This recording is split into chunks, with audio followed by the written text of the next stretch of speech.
1 जून 1949 भारत की आजादी के 22 महीने बाद जब भोपाल के सुभाष चौक पर तिरंगा लहराया,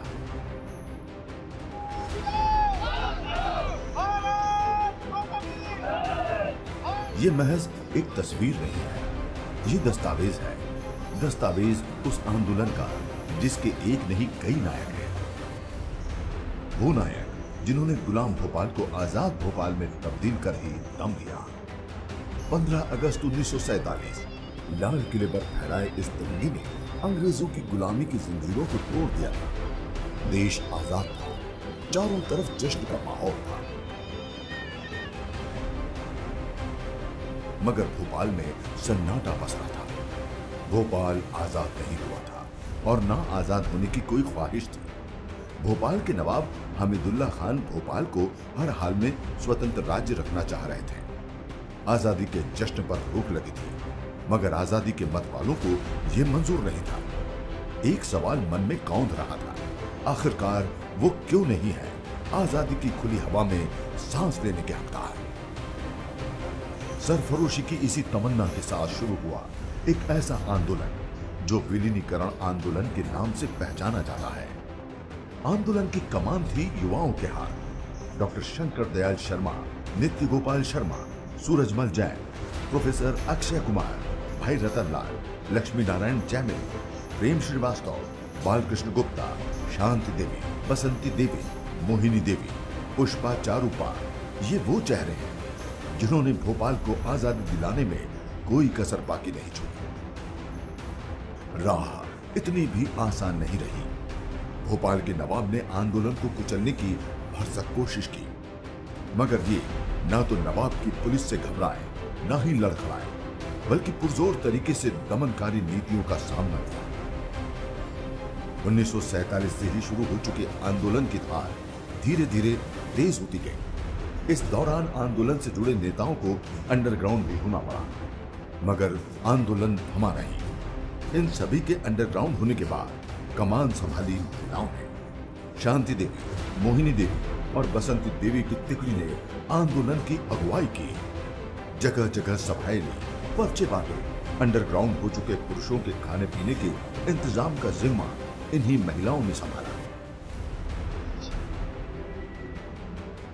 गिन्नौरी में हुई सभा ने जैसे महिलाओं में जोश भर दिया और आजादी का एक जज्बा पैदा किया। दुश्मन की गोलियों का हम सामना करेंगे, आजाद हैं और आजाद ही रहेंगे। 1 साल के भीतर आंदोलन रफ्तार पकड़ चुका था। जगह जगह सभाएं हो रही थी। प्रेरणा थे महात्मा गांधी, जिनकी तस्वीर रखकर सभाओं का आयोजन होता। इसी बीच नवाब ने भी अपनी चाल चलने में कोई कसर बाकी नहीं छोड़ी। मार्च 1948 में नवाब हमीदुल्लाह ने भोपाल के आजाद रियासत होने का ऐलान कर दिया। मई 1948 में भोपाल सरकार का एक मंत्रिमंडल भी बना दिया। प्रधानमंत्री बनाए गए चतुर नारायण मालवीय, मगर ये तमाम पैतरे भी आंदोलन की आग को दबा नहीं सके और अब खुलकर विद्रोह शुरू हो चुका था। नवाब की पुलिस चुन चुनकर आंदोलनकारियों की गिरफ्तारियां कर रही थी।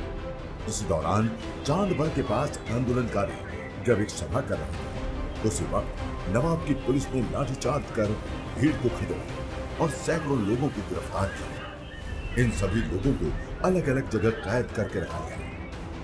आज का वो इंपीरियल सेबर होटल है। वो उस वक्त भोपाल की आजादी की लड़ाई लड़ रहे आंदोलनकारियों का कैद खाना बना। इन गिरफ्तारियों के बाद आंदोलन की गतिविधियां कमजोर पड़ गई। मायूसी छा गई। फैसला किया गया कि आंदोलनकारियों को रिहा करवाया जाए। जून 1948 में कुछ लोगों की रिहाई हुई। कुछ ने बॉन्ड भरे तो कुछ चेतावनी के साथ छोड़े गए। अब सभी लोग एक बार फिर बाहर आ चुके थे। प्रमुख लोगों के बाहर निकलते ही आंदोलन ने फिर रफ्तार पकड़ी। 14 जनवरी 1949 बौरास, भोपाल रियासत का आखिरी गांव। बौरास घाट पर मकर संक्रांति का मेला। आंदोलनकारियों ने तय किया था कि मेले में पहुंचकर वो तिरंगा फहराएंगे। तिरंगा फहराया गया। मगर ये घटना निहत्थे आंदोलनकारियों के खून से रंगी। नवाब की पुलिस ने निहत्थे आंदोलनकारियों पर गोली चलाकर नर्मदा किनारे बसे बोरास को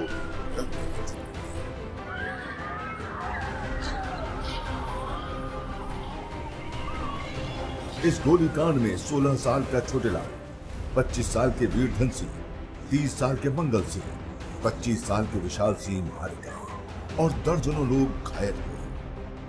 गोलीकांड के बाद आक्रोश भड़का, आंदोलन और तेज हुआ।